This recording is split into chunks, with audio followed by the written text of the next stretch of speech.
2005, that is the Chennai flood. You can see that, and you see that Chennai, you see that we were not expecting much flood in Chennai because it's a dry area. Some 100 years back, there was a flood, that's all. But when you take the Chennai flood, you see that what is the main reason for this Chennai flood? You see that, of course, the rainfall, and this rainfall was continuous rainfall for a few days. And of course, that is related to climate change and global warming. And another reason that made the flood and the disaster is mainly because of the reclamation of the wetland in that region. Indian Institute of Science, Bangalore, had studied the Chennai, what are the causes of the Chennai flood, and they could find that one of the main reasons, of course, continuous rainfall and the short, heavy rainfall was one of the reasons. But you see that the reclamation of the wetland was one of the, again, another factor that induced the disaster. And when you come to the Oki cyclone 2017, as I said, you see that we prepared. Because of our preparation, we were able to mitigate the effect. And you see that Kerala, you know that Kerala is a state where you see that we believe that no such disasters could happen, like flood or landslide. Even the cyclone that won't happen in Kerala. But you see that 2018, 2019, 2020, and 2020, and even in 2021, we had experienced this kind of different type of disasters. So this shows that can be related very clearly. We can link that one with the climatic change. And then the Nija cyclone 2018, the Fani cyclone 2019, Bihar flood 2019, Amphan cyclone in 2020, and last Uttarakhand glacier burst. So these are some of the major disasters that shook India and different parts of Kerala also. Climate change is likely to be perceived through the experience of extreme weather events. I will, in inverted commas, we can put it extreme weather events. That is most important. Therefore, response to climate change will be perhaps happen through adaptation to climate hazards. Important to characterize the institutional mechanisms and structures in place for responding to natural disasters. And you see that natural disasters will happen. And it is very difficult for us to prevent a natural disaster like landslide or an earthquake or a flood. That will happen when extreme climate change is there. But definitely, we can mitigate the effect of these disasters. There is no doubt in that. So for that, we have to make preparation. And you see that the architect, geologist, and other civil engineers, so they have to study they have to understand what happened during these kind of disasters, in an earthquake or in a flood. And we have to make construction and developmental activities in tune with these kind of disasters, or we have to expect more disasters in the future years, and we have to do that. And when you take the mortality due to natural hazards from 1990 to 2000, we can see that earthquake, even the epidemic, the pandemic that goes to now, you see that the extreme temperature, the flood, landslide, storm, and others, all these have the mortality rate has increased from 1990 to 2000. Climate change is likely to perceive through experience of extreme weather events, and you see that and these extreme weather events are the problems for us, and you see that the casual factors of disasters. It's very clear that population growth, and you see that you can see the conglomeration of the people in selected areas, urbanization.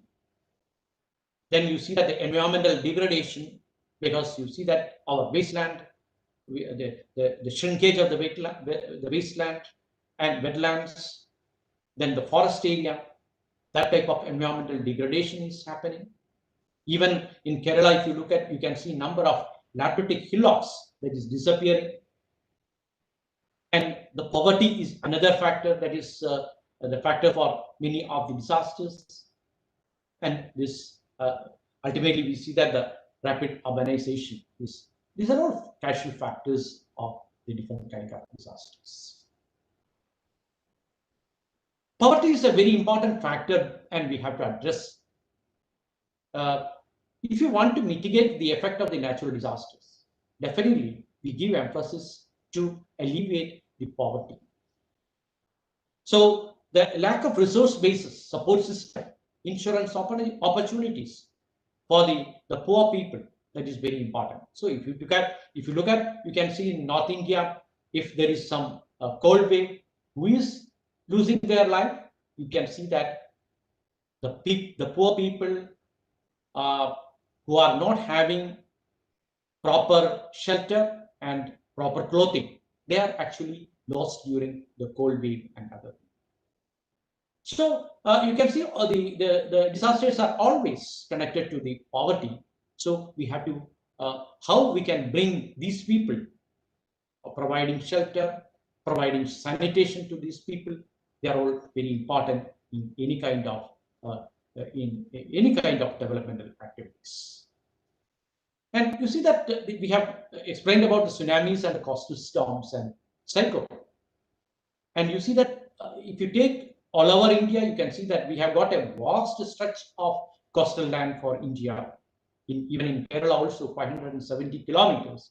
And all over India, you can see the east and west, we have got the coastal area. And most of these coastal areas are thickly populated. And we have got very good infrastructure facilities on the coastal tract. And you see that the developmental activities are going on. And our the mangrove forests are completely destroyed. And you see along the coastal areas for tourism and other activities. And the construction of huge dam hydroelectric projects at the cost of the forest, at the cost of the forest ecosystem. This kind of environmental degradation is definitely, that is what we can see, that we can inviting the natural disasters to come and act on us. And you see that the rapid urbanization, if you look at, you can see everybody wants to settle in urban area. High rates we have seen in during the COVID pandemic. You see that how many people are moving from urban areas to the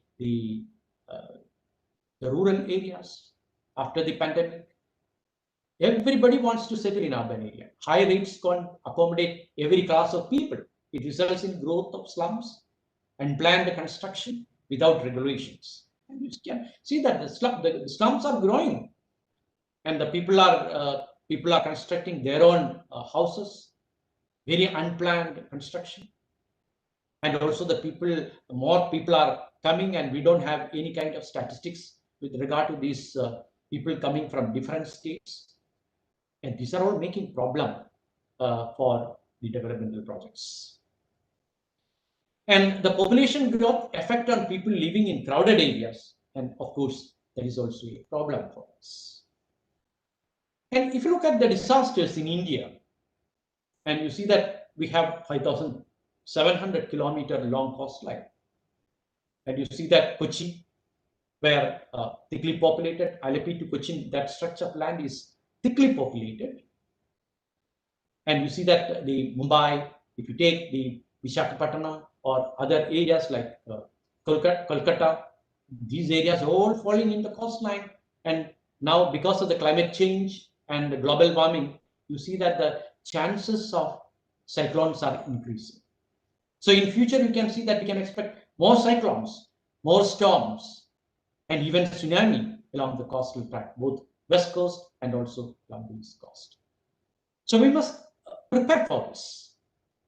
And you see that about the floods, we have got 40 million hectares that is prone to, in India, it is prone to floods. And you know that The urban flash floods are very common in India now, in different places. We know that in Mumbai there was a flood, in Chennai, and also in different parts of Kerala in 2018 and onwards, we experienced floods in different places. And you see that when I talk about the flood, and you see that other very important part, the other face of the same coin, you see that the drought. In many places, we are not getting sufficient water to drink. Potable water is decreasing, particularly during the summer season. Even Karnataka and my friend working in the disaster management authority in Karnataka was telling that drought is a very, very important disaster that is happening in Karnataka. And they are making preparedness plans, warning system, and other thing in a very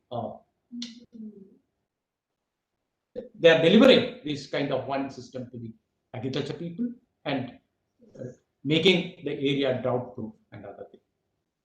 And when you come to the seismic zonation, you see that 55% of the total India is coming under the zone 3, 4, and 5. That means 55% of the area is prone to the earthquakes. And you see that earthquakes, how we cannot prevent earthquake that will happen. So how we can make houses, how we can make houses that will resist the different kinds of seismicity, that is very important. Then another very important thing, particularly in Kerala, if you look at in Himalayas and Western Ghats, these are the two major places where you can see the landslides. And definitely the landslides that happening in some Himalayan region is very different from that one that is happening in Western Ghats in Karnataka or Kerala or Maharashtra. There you see that the landslides are particularly they are shallow in nature. But in Himalayas, you see that the entire village is completely washed off because of the landslides that is happening.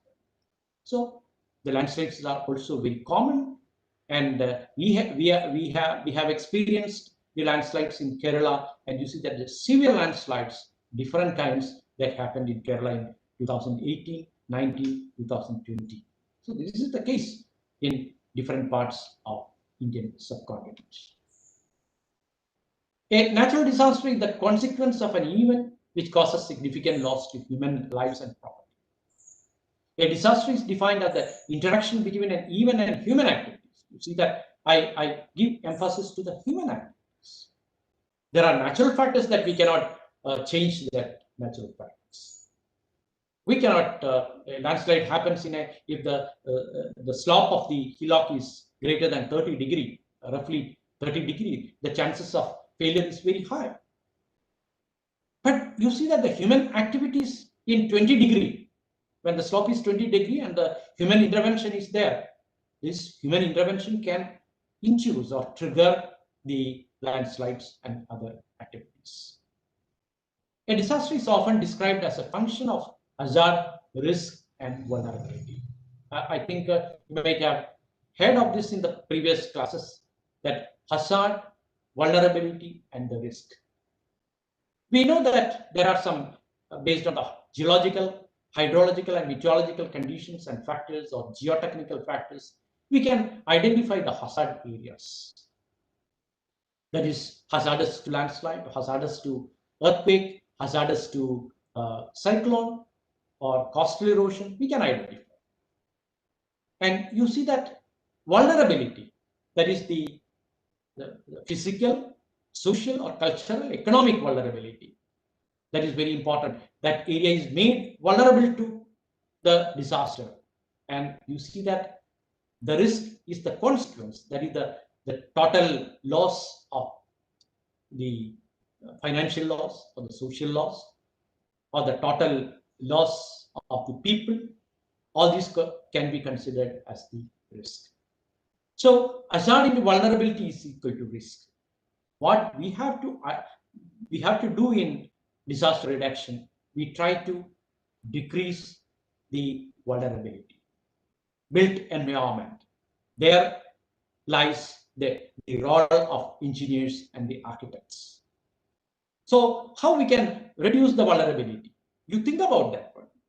You see that in flood-prone area, in Kuttanad area in Kerala, where the flood happened, and you see that in 2018, completely flooded, and you see that I don't think that we cannot evacuate the people from this region, because after the flood, you see that all the people came and they started living in almost the flooded areas, previously flooded area. So how we can make the houses? What type of houses we can make in flood areas?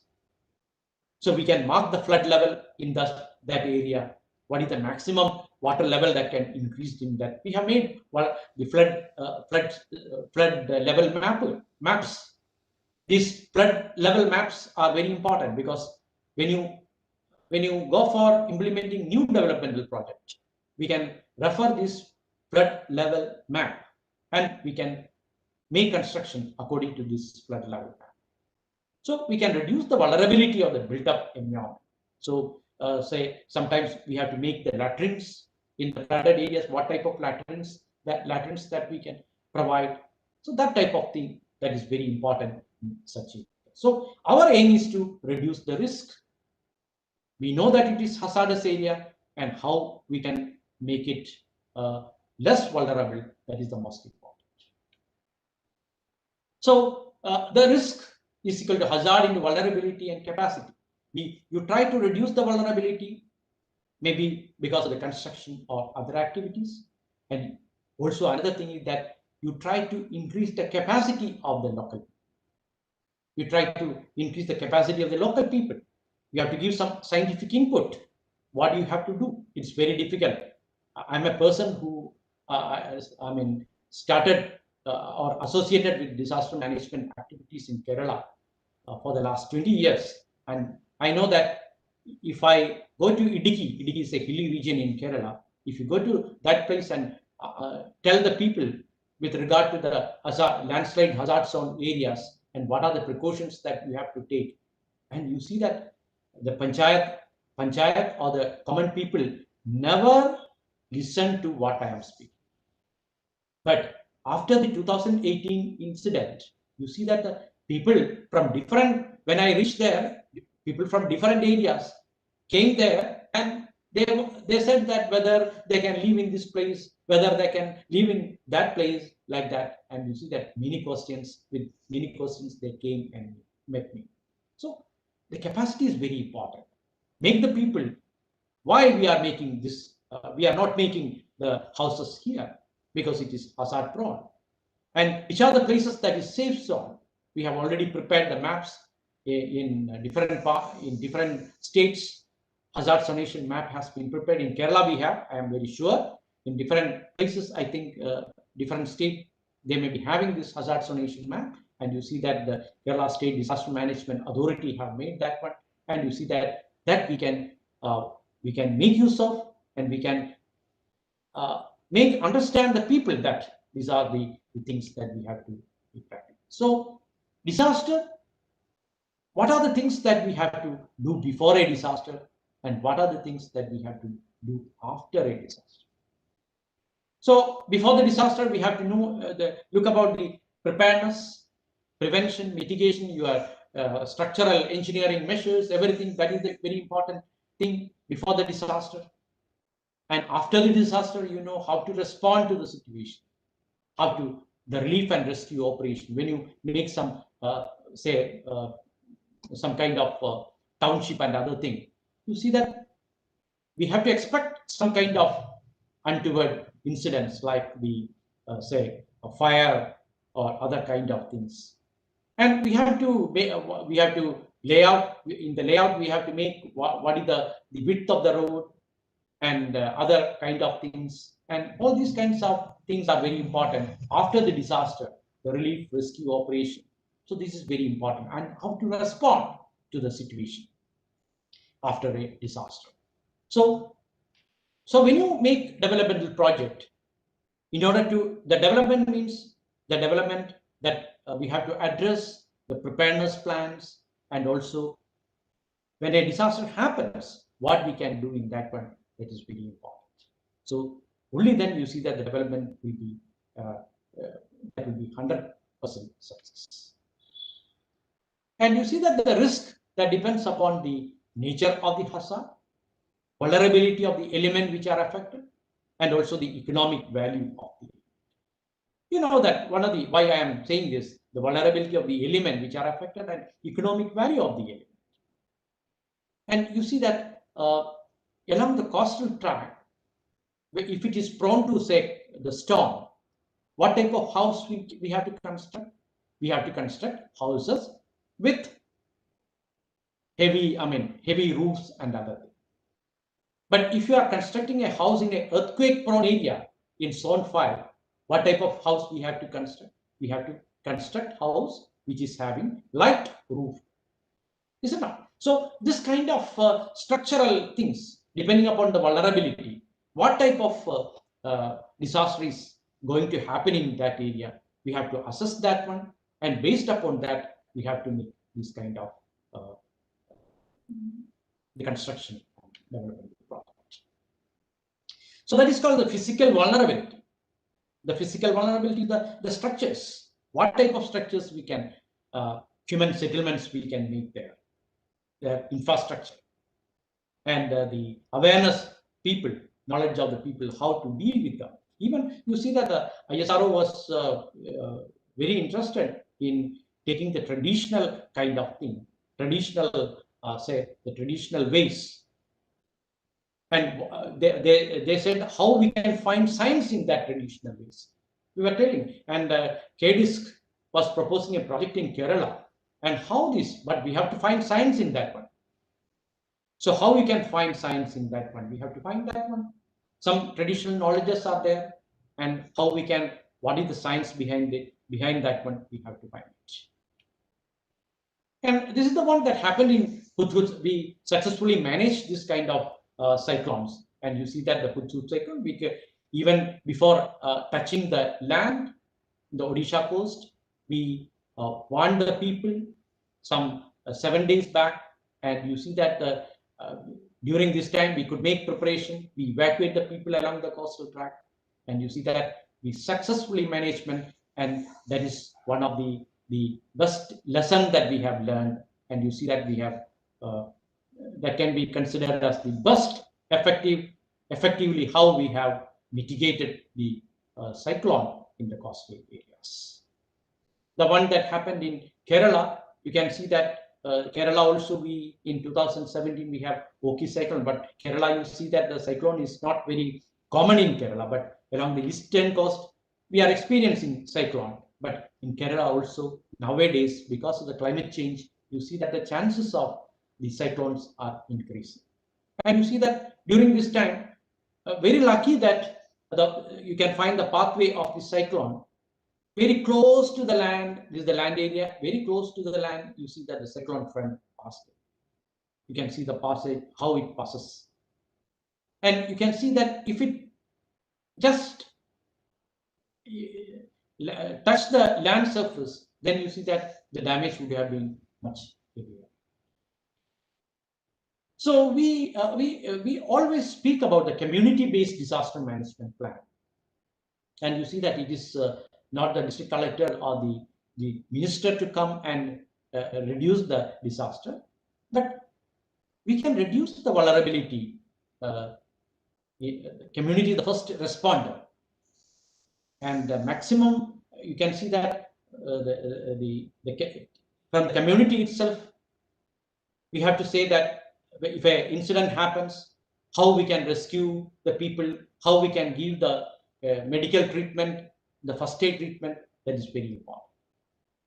So don't wait for the other people to come over.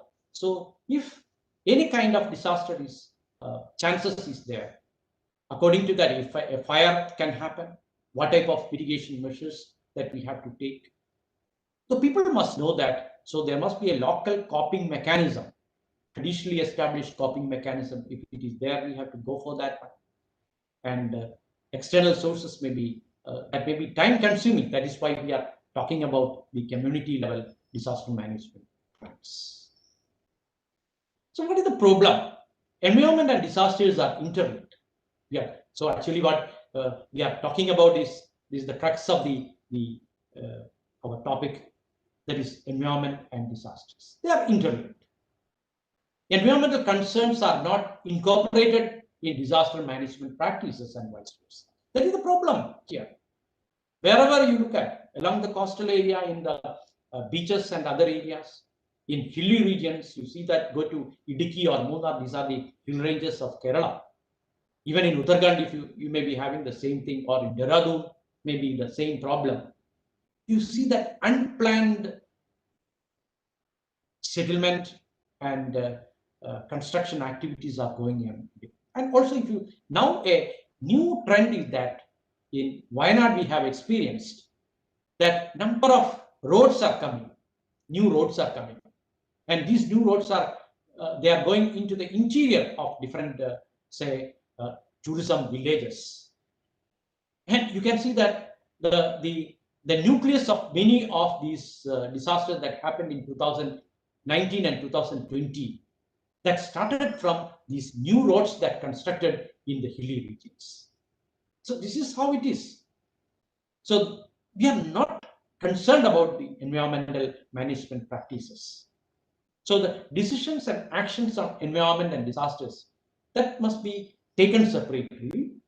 And you see that that is not the case. We have to interlink, and we have to see them in a through a common lens. And lack of coordination and interlinkage of policy and plans. And you see that our plan, we have got some policies, but we are not giving attention to these policies and plans. Lack of perception and understanding, lack of local actions, lack of resource distribution. I am of the opinion that you see that many of the disasters, there are some specific problems. We have to give attention to these specific problems in different areas. It is site specific, and we have to address them separately. Natural hazards are physical processes that can be by social processes.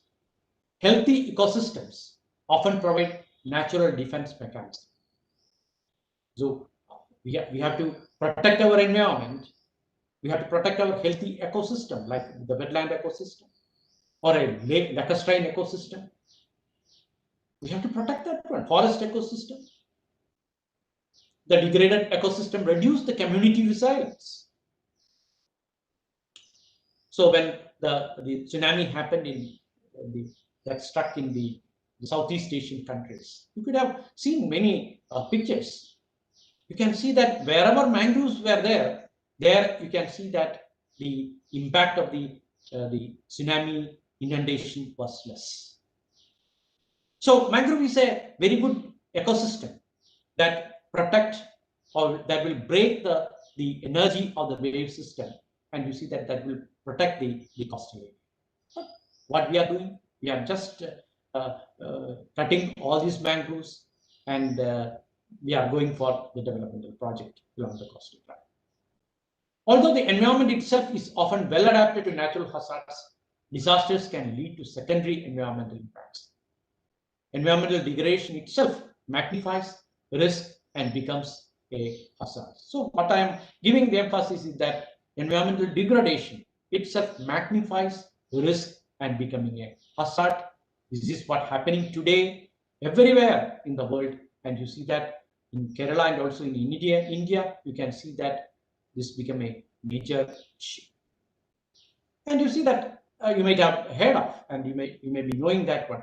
We have got some 36 type of disasters, natural disasters, like water and climate related, geologically geohazards like earthquake, landslide, downburst, mine fires, and we have got chemical, industrial, and nuclear related disasters, and accidents.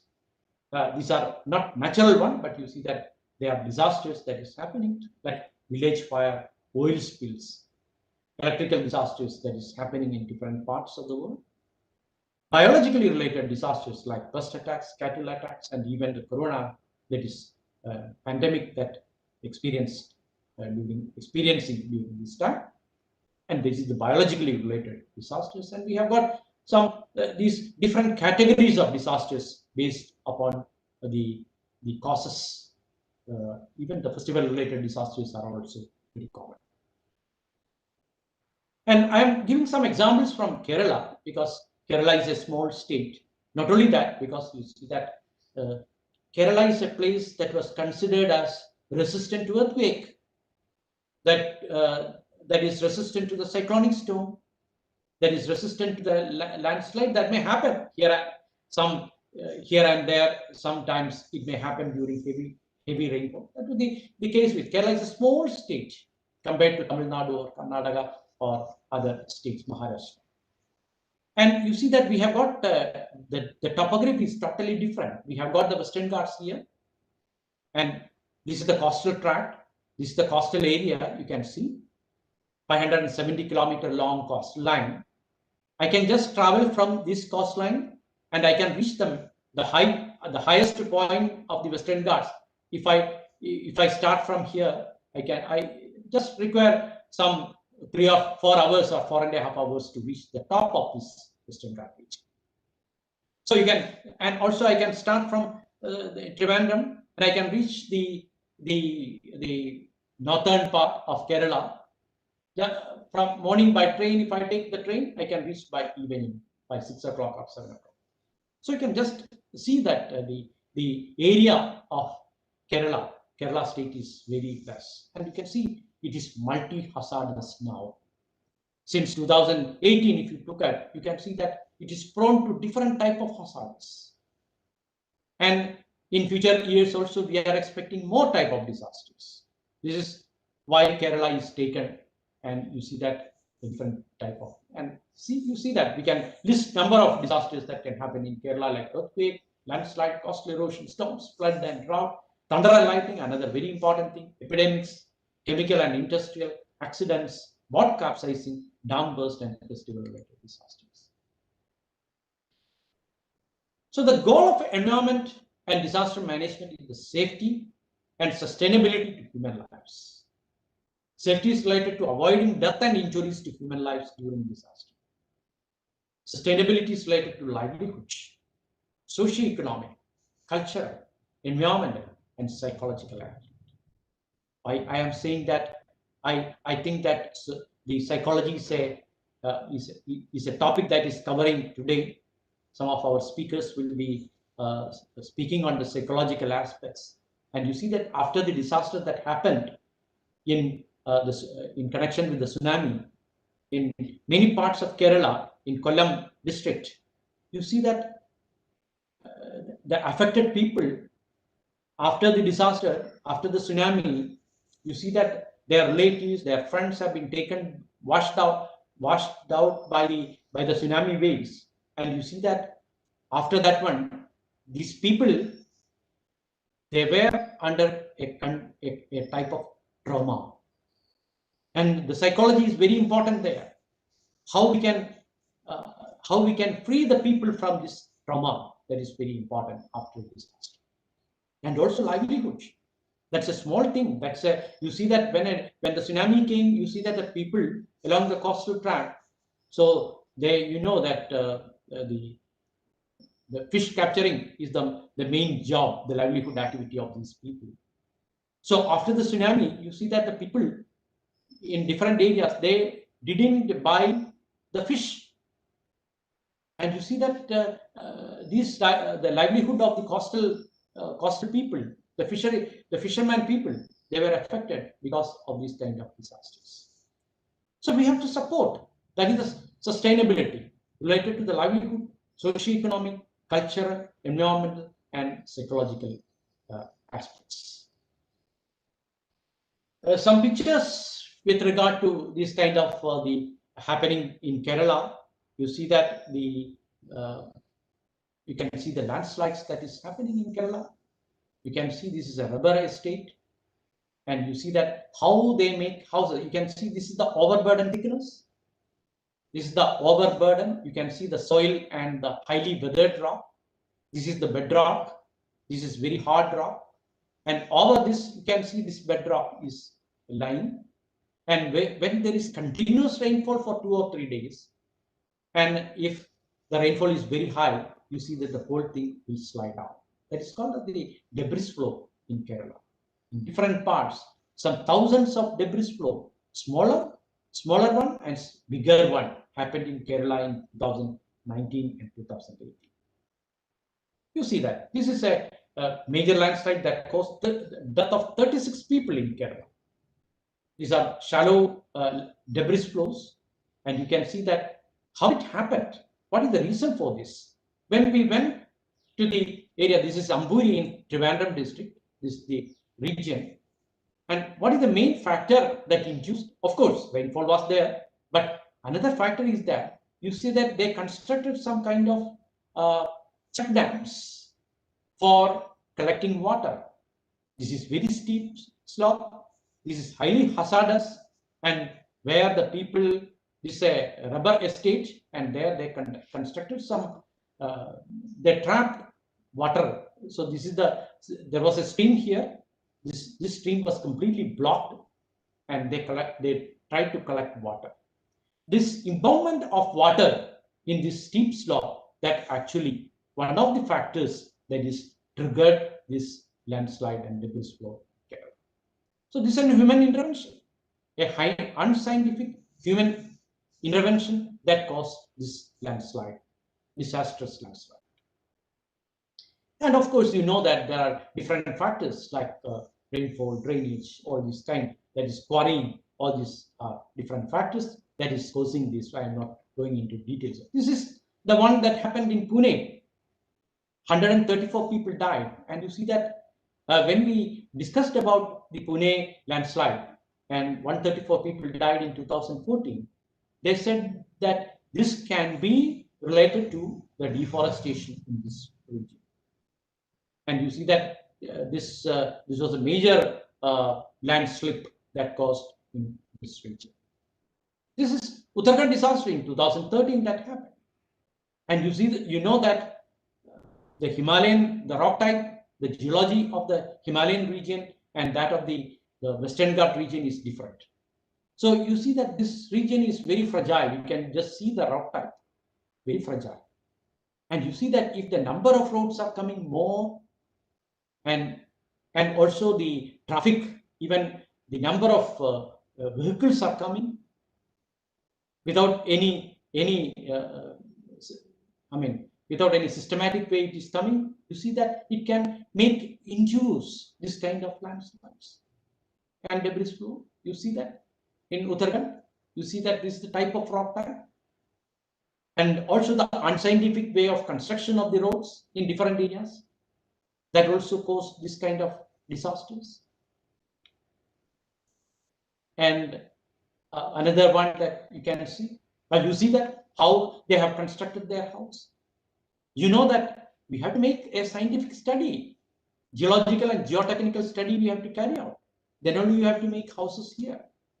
And you see that one bad morning, you see that everything roll down along the slope because it is very steep slope where they have constructed the house. This is not this is highly prone area where they have constructed the house. This at least we can prevent. See that this is another one. You can see the different Vattapara, that is in Thrissur district in Kerala, the middle part of Kerala. There you can see this type of slide has happened. You can see this is actually I call this one as an aborted landslide because this is not a landslide. This is an aborted landslide. You can see the big fractures and you can see the step-like terraces form because of the subsidence.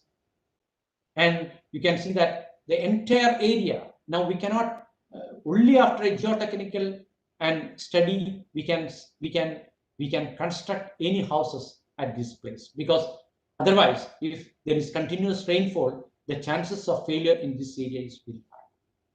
So people are not considering these factors in many of the hilly regions. And you see that a lot of acres of hectares of land is like this. You can see that is spoiled because of the aborted landslide. And this is the one that is happening in Kerala in different slices. That is the subsidence. In lateritic terrain, when you construct houses, we must be very careful now. In 2005, when this was the subsidence, was reported from Kannur in 2005. That was the first incidents reported by the National Center for Science Studies.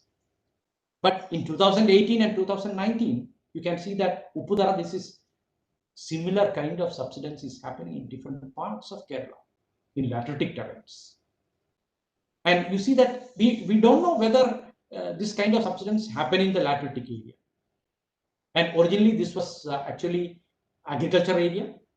And one bad day, you see that the whole thing subsided down, just like a well that has been there. And you see that there was a water flow, and this flow actually disappeared.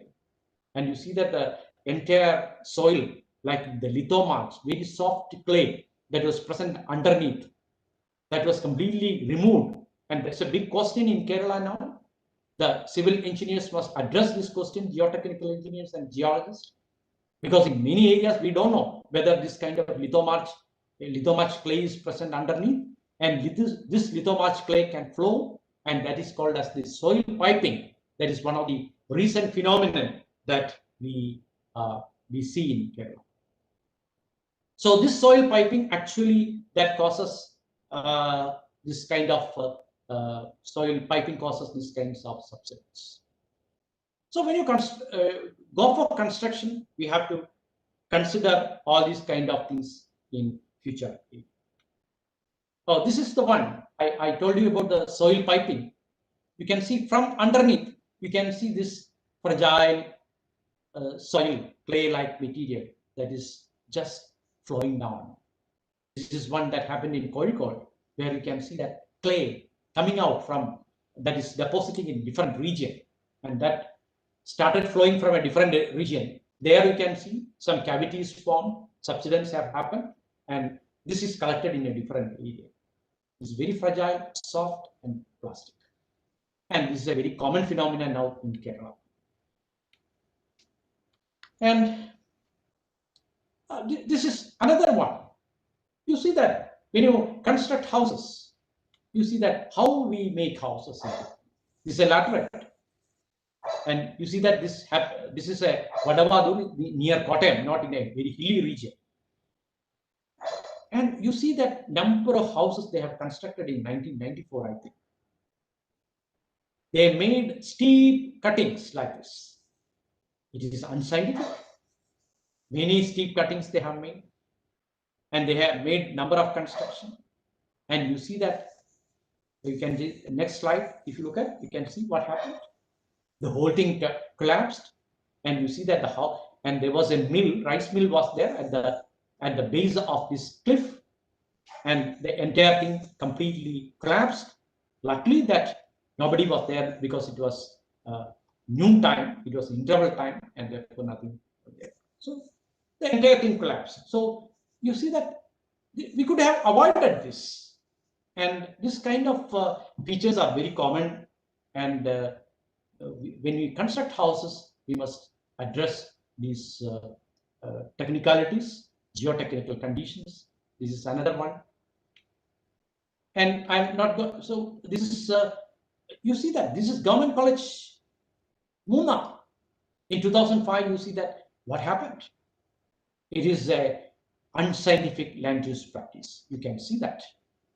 It's a beautiful building, a ground floor and an upper floor, and you see that what they have made a beautiful government college, and you see that what they have done is after the construction of this building, they have started making a volleyball court behind this. Okay, very well and good. And what happened? There were a number of streams coming like this, and because of the construction of this volleyball court, that prevented the natural drainage, and the waterway was not able to flow freely, and that created pressure, because you see that the water get in the previous slide, you can see that the water get percolated in the top part. It cannot move down, and therefore water get collected in this one when there is continuous rainfall for 3 or 4 hours, and you can see that the whole water that will make water pressure will be created and the whole thing will be subsided. This is what happened. And you see that the engineers, you see that after this one, they have made another another college here, very near to this one. Again, you see that the landslide and slope stability problem experienced in this one. The same thing happened in Munnar, in an engineering college, government engineering college. You see that we could have avoided this one. So when you construct, that's very important, how we are not giving measures. This is the one that happened in Pettimudi in Munnar. I'm not going into much details of this one. And what we see is that in Pettimudi, the last 2018-19, how this environmental factor is affecting. I mean, the rainfall is affecting. You can see that the total rainfall before the 3 or 4 days is 500, more than 500 millimeter rainfall. That means the one that we usually get during June, July month is 500 to 600 or 700 millimeter. That much rain happened in 2 or 3 days. Rainfall within 2 or short spell and continuous rainfall that actually caused the disasters in this region. So that is climately related. And also this kind of construction you can see in Wayanad. We have in 2019, we have using geospatial tools, we have mapped all this one. We could find that many of the landslide, hundreds of landslide that caused, mainly connected with either connected with the road cuttings or other kind of construction activities, very closely associated with. So I'm not going into that. Recently, you can see that the casualties because of the disasters is increasing, and anthropogenic factors are mainly the top cutting, blockage of drainage, the wrong land use practices, artificial loading of water on slopes, quarrying and blasting, deforestation. These are some of the anthropogenic factors that is causing, and the main problem that is or a reason for this kind of disaster. When you, with regard to the flood and the drought, both, if you look at, you can see this is a paddy field. You can see that paddy field, we must protect the paddy fields because it is a threat to food security and water security. You can see that there is a layer of sand here. If you look at this, you can see that this is the sand layer that you get in paddy field, in coal field in Thrissur district. So what they are doing is they are just mining, digging out this sand layer, 1.5 meters or 1 meters. This sand horizon they are digging up. They are unscientifically mining it out, and because of that, what is happening is that this is what you see. Because of that, that's a good aquifer. The sand layer is a good aquifer that can store water. But because of the rootless mining, you see that this aquifer, where the water during rainfall, it is preserved in that aquifer, that is lost forever. And you see that in the nearby areas, in wells and rivers, you experience drought in the future days. And you see that this is how the area of the forest or the wetland is decreasing in the state. This may be the case, or sometimes the case may be more acute in different states. You can see that how it is declining in different years, the total area, and that is going to be threat to the food security and things. And also you see that the water, the saline water, the salt water will, you see that the drinking water is very important in construction activities.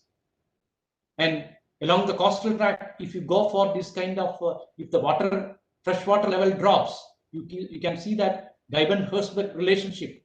Using that one, you can see that the seawater will intrude into the saline water. And this is going to be a problem for. And all our wells, drinking water sources will be completely in saline water intruded, and that will be lost. And you see that flood is, we have already said that rural floods and urban floods are there. And this is a very important thing that we have to address. in different parts of in India and also in Kerala also, river floods and flash floods. I think it is almost 11. I may be having very little time. I just going through this one very fast, and you see that the climate flash floods are there and river floods, aerial or urban floodings are there, and you see that we have to when heavy rainfall and thunderstorm is making the problem. Our faulty sewerage network is a big problem in many of the areas. Poor or insufficient drainage networks, inadequate maintenance of the watercourse, these are very important. And when we visited in many of our hilly regions, we could find that many of our engineering systems were suited for a rainfall, say 5 centimeter, 50, say 100 centimeter or so for a month or like that. But you see that we have to change our engineering structures because of the climate change. We have to expect heavy intense rainfall. So depending upon that, we have to change our plans and also the drainage system, the construction of this culverts, bridges, and other kind of thing. We have to consider the flood water also. And whatever kind of the floodplains, you know that the floodplains are completely reclaimed and going for the construction. Obstructing the floodways are becoming, that is the waterway that is obstructed and causing the flood and leads to the flash floods. So, and the paving of the causing loss of natural flood storage, and also the paving of the permeable area, ground surface, by tiles and other things is also making problems in different areas. So we have to address this one. In the urban areas, urban flash floods are very common, and people are also, the population density is also very high in this area. So increase of impervious surface and non-upgradation of drains to handle enhanced runoff and encroachment of drains. And you see that the floodplain encroachment and alteration of floodplain, that must be checked. And you see that the lack of capacity of cross drainage works. And also one thing is very important in the construction activities and developmental activities is the waste disposal. How we will address the waste disposal? I am of the opinion that you see that the waste must be disposed at the source. Most of you know that many of the organic waste are there. Organic waste we must find a number of mechanisms are there. We have to find systems to dispose our waste and carry out the disposal in our households itself. And you see that the plastic and other things should be collected and thus must be transported to some other regions, and we can make some other products that will be very good. So these are the things that we have to do. And in earthquakes, and you see that in India, we can see that highly, you can see these are the areas that is highly prone to earthquakes. That is zone 4 and 5. These are the high areas, zone 4 and 5. Here, the earthquake of larger magnitude can happen and can cause. So what type of building that we can make there, that is very important. The architects must find what type of houses, construction. And you see that the Gujarat earthquake that happened, you can see the type of material that is used, very poor quality material that is used in that concrete building. And that is a very important thing. That is another very big building that collapsed as a result of the earthquake shooting. And this is the search and rescue operation in the earthquake. And also the fire, we have to expect the fire because of the short circuits. The fire can occur in different areas. So we have to make some kind of awareness to switch off the main and other things. So we have to make the people scientifically aware about that one, and also what are the systems that we can make in houses. That is very important. This is the bridge that collapsed because of the disaster, the earthquake in a foreign country. You can see that. And you see that after the Gujarat earthquake, what type of houses that we have to find, this H shape, T shape, L shape, this kind of houses we cannot construct in the Zone 5 areas. So what type of construction? I'm not a man to say about the construction and other thing, but I'm just saying what type of construction that we have to make in different zones. In Zone 5, what type of construction? In Zone 4, what type of construction to resist the earthquake waves? And also in Zone 3, like Kerala, what type of construction that we have to make? So these are the important things. Coming to the tsunami, and you see that the tsunami is causing the inundation. Because of the inundation, you see that the people are losing their construction houses and other things. This is Thailand. You see that before the inundation, peaceful Thailand in 26 December 2004, and you see that after the tsunami, you can see the height of the waves that is dashing against the coastal tract. You can see the height, and you see that it constructed. So we have to, and this is the road structure that is collapsed as a result of this is not a, this is the river that is connecting the sea, and you see that is also damaged. So when you go for construction or development, you see this one also, the rivers connecting the sea, because that also the water level can increase, and also that damage the bridges across this the stream. And you see that the height of the wave in Thailand, and this is the thing. And you see the maximum velocity that is shed along the coastal tract, where you will get the maximum damage. And you see that the Marina Beach in India also, you can see that the water wave that is spreading and causing the damage. And you see that this is the Kanyakumari, where you see that the silent, this is the Vivekananda rock, and you can see that the after the tsunami, you can see that before the tsunami, you can see the entire water receded, and after the tsunami, you see that the whole wave that actually dashed against the thing, and that is coming. This is how from the east, the traveling of the tsunami towards the west in different areas, and we have got the warning system and all that is very effective now, and we can use that one. The warning system. I'm not going into this. And this is the natural ecosystem.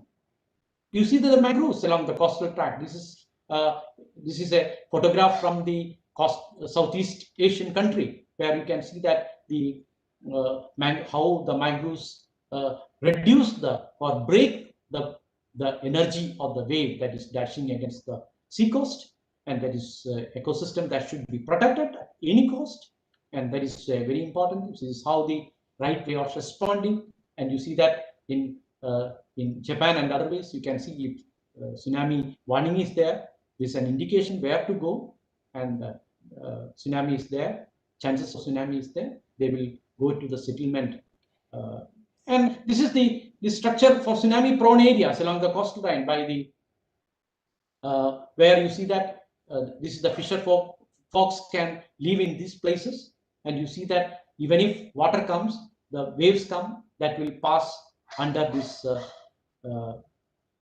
this is an open area, so you can see that the waves can come and go like this one without damaging the structure. And you see that this is the place where the people can, the fisherman can play their cards. So this is how a structure is built along the coastal tract. This is prone to the tsunami, and they can live.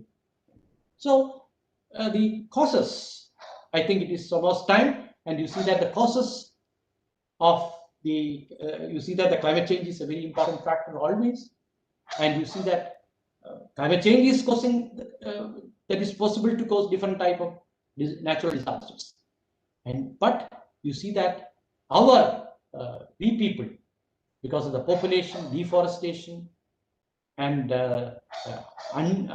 unscientific land use practices, all these that is favoring the natural disasters and causing much damage.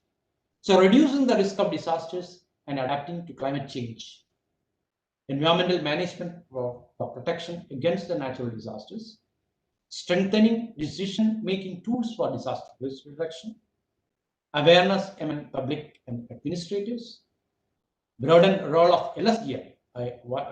I'm very confident to say that the role of local panchayat is very important in managing disasters. And we have experience in Kerala because the local people, the local community is very important. They will be playing very important role in the case of a disaster.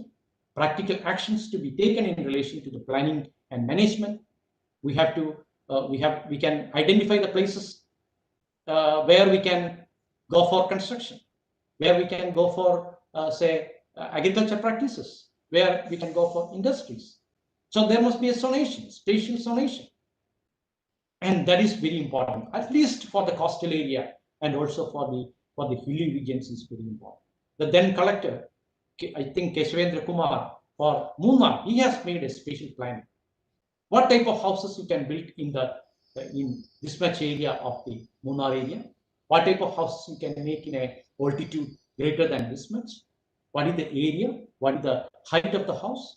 So that type of thing is very important. And you see that the laws must come, then only you can see that we can reduce this kind of natural disasters. We have got a different type of policies, national forest policies, Wetland Conservation Act 2010, coastal regulations on notification, coastal regulations on management is there, Mines and Minerals Act 2010, Biological Diversity Act. You see that we have got policies, but you see that we have to observe these policies and the laws very effectively, and then only you can see that we can reduce the disasters. So this is very important in policies.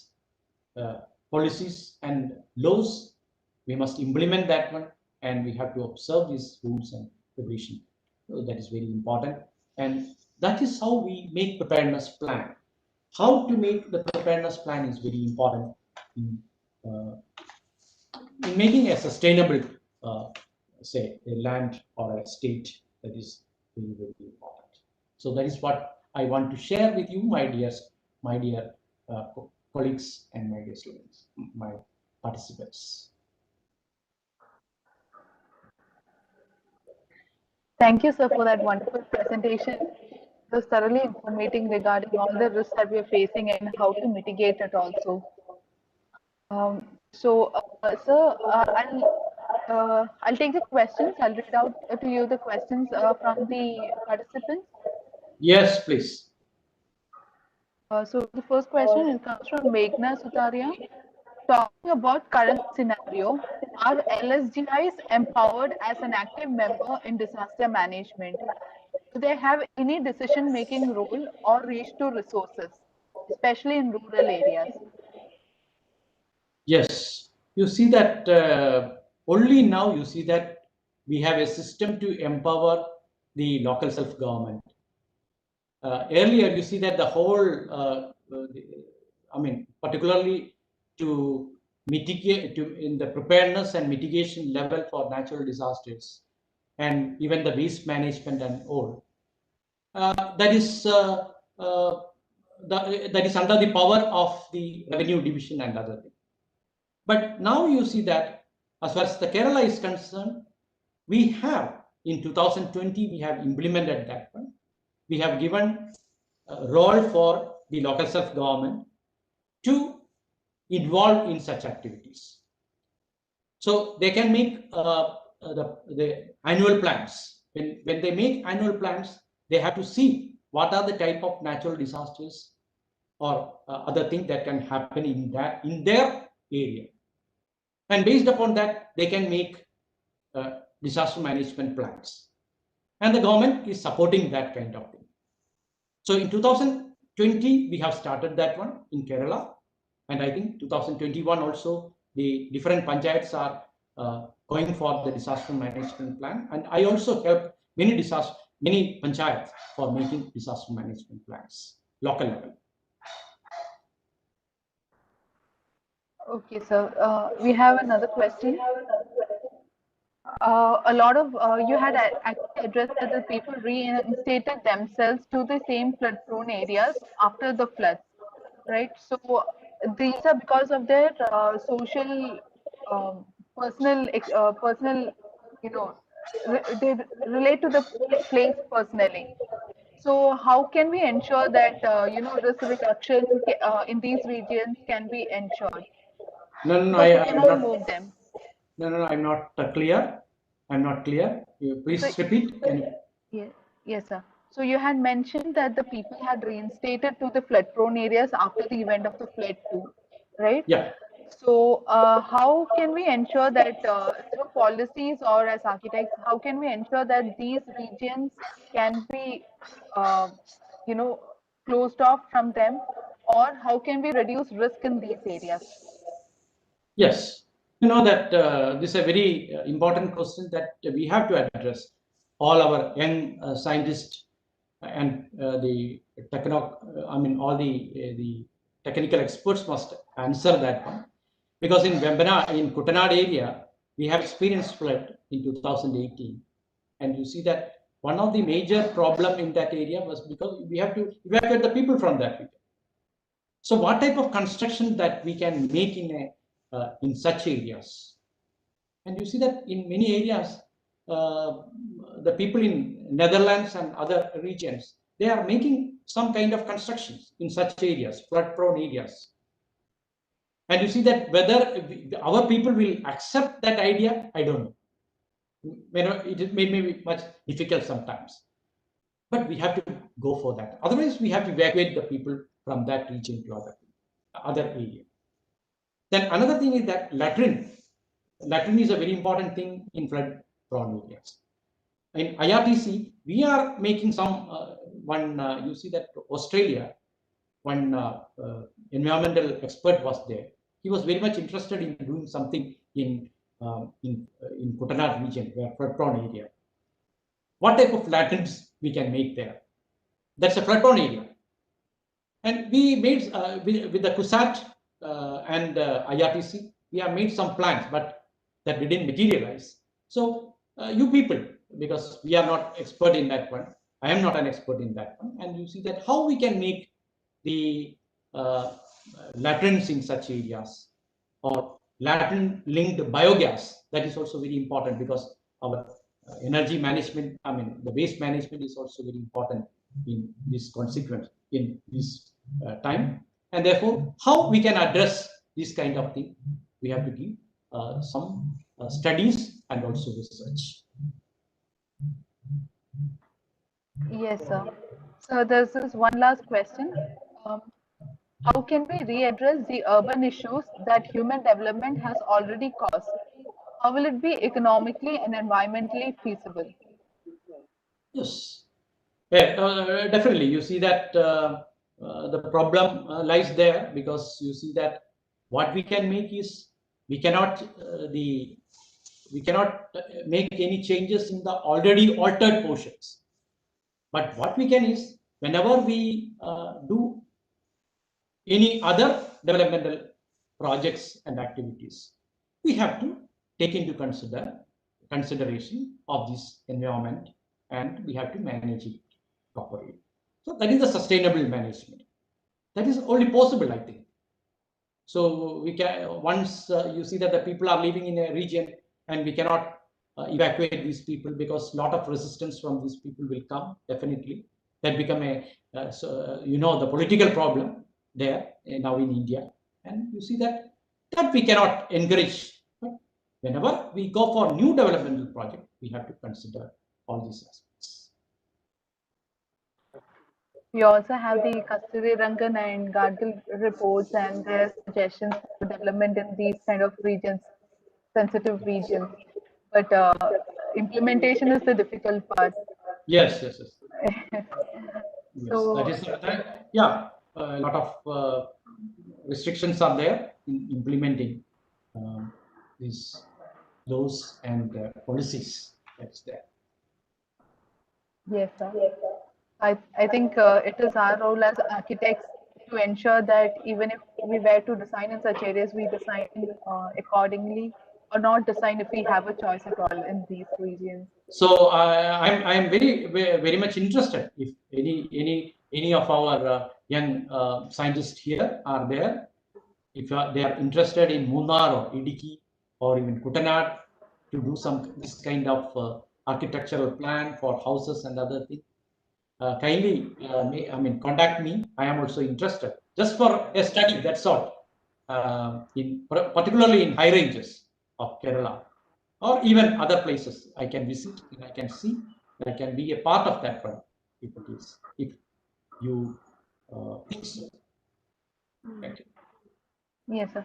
So can we take one last question? Yes. Currently, what are the various disaster management softwares used to study the calamities at different scales? You know that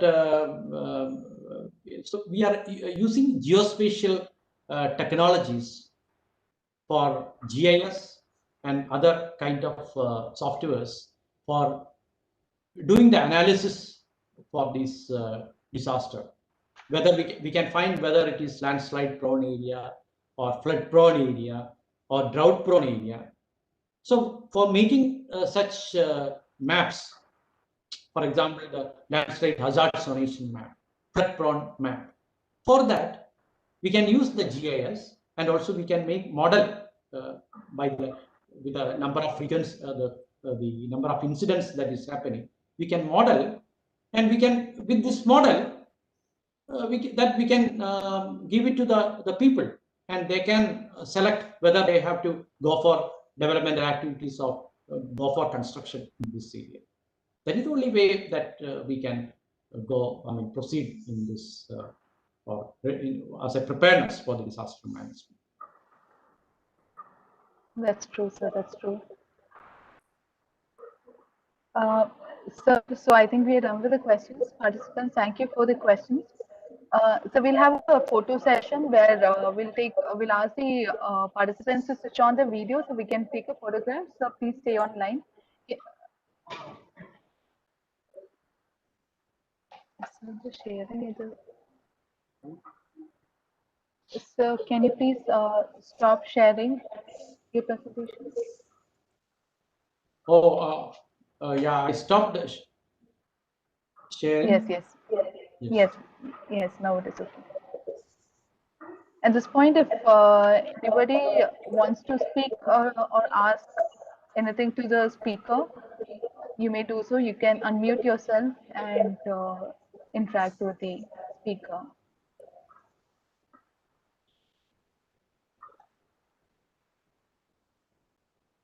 Nice to see you all.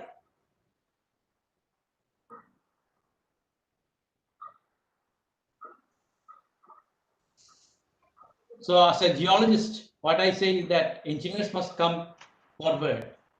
So we have to geology, geotechnical, and you see that civil engineering. These people, they sit together, so we can make wonders. And IIT Roorkee is IIT Palakkad is very near to our place, IRC. So some of the faculty there are very much interested in that. We are trying to make some kind of this kind of so what do you call it, the preparedness in disasters, particularly the landslides in Munnar and Idiki. Yes, that kind of association between various fields is absolutely necessary for even in this situation where we are facing a lot of natural disasters. I think we are a little bit behind on that scene at the moment. Yes.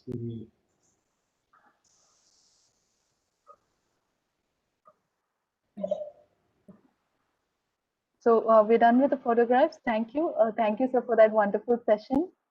Thank you, participants. Yes, sir.